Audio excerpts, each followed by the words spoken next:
Episode 5 के आरंभ में रावण शूर्पणखा के बारे में बताता है कि वो पहले कितनी सुंदर थी। लंका की सारी महारानियां उसके सामने दासी नजर आती थी, परंतु शूर्पणखा अहिरावण के मार्ग पर चलने लगी। रावण बताता है कि अहिरावण ना ही इंद्रजीत जितना बलवान है और ना ही अक्षय जितना विद्वान था।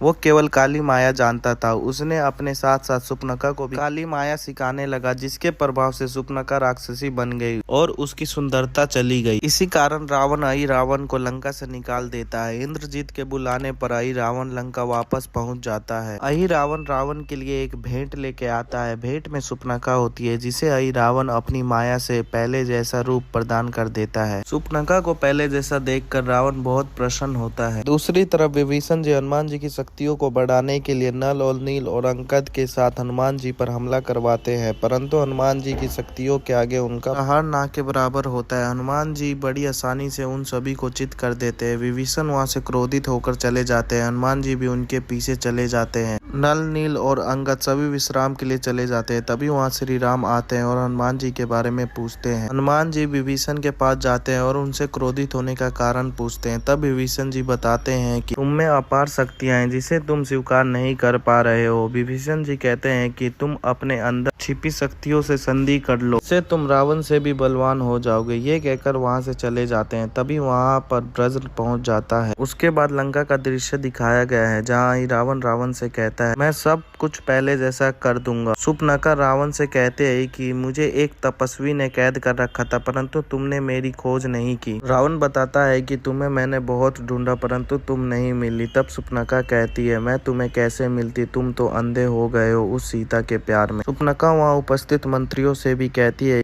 कि तुम धर्म की अच्छी बातें करते थे, अब तुम सब लंका को भस्म होते देख रहे। इतने में वो राक्षसी रूप में वापस आ जाती है। वो अहिरावण को पहले जैसे सुंदर करने को कहती है। अहिरावण शूर्पणखा से कहता है कि वो सब कुछ पहले जैसा ठीक कर देगा। शूर्पणखा अहिरावण से कहती है कि ये सब सीता के दोष के कारण हो रहा है और वहां से चली जाती है। दूसरी तरफ वज्र अपनी विशाल रूप में की सहायता से हनुमान जी को अपने तलवे से दबा देता है और श्री राम को युद्ध के लिए ललकारता है। तभी श्री राम वहां आते हैं। राम जी उसके युद्ध की चुनौती को स्वीकार कर लेते हैं। श्री राम जी हनुमान जी को पुकारते हैं। तभी हनुमान जी अपनी शक्ति से वज्र के तलवे को उठाकर फेंक देते हैं। हनुमान जी श्री राम से कहते हैं कि आप अपना समय इस पर व्यर्थ मत कीजिए, मैं इसे देख लूंगा। राम जी हनुमान जी को बताते हैं कि वज्र ने उन्हें युद्ध के लिए चुनौती दी है और उन्होंने चुनौती को स्वीकार कर लिया है। अब वही उनसे युद्ध करेंगे। राम जी अपनी बाणों से वज्र पर हमला करते हैं। वज्र को राम जी की बाणों से कुछ नहीं होता। वज्र कहता है कि तीनों लोक में ऐसा कोई शस्त्र नहीं है जो उसकी वज्र के कवच को भेद सके। वज्र आकाश में उड़कर श्री राम और हनुमान जी पर हमला करता है। हनुमान जी अपने विशाल रूप लेकर श्री राम को अपनी हथेली में रख लेते हैं। श्री राम वज्र के गर्दन पर हमला करते हैं, जहाँ उसका कवच नहीं होता।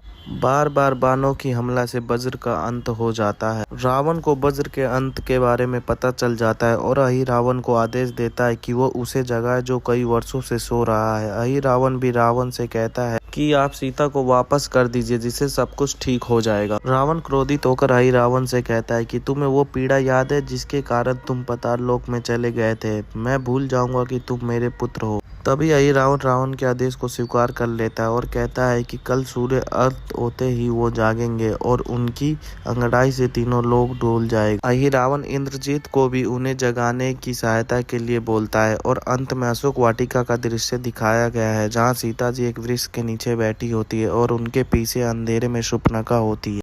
यहीं पर एपिसोड 5 खत्म हो जाता है। अगले एपिसोड के लिए चैनल को सब्सक्राइब तथा वीडियो को लाइक जरूर करें।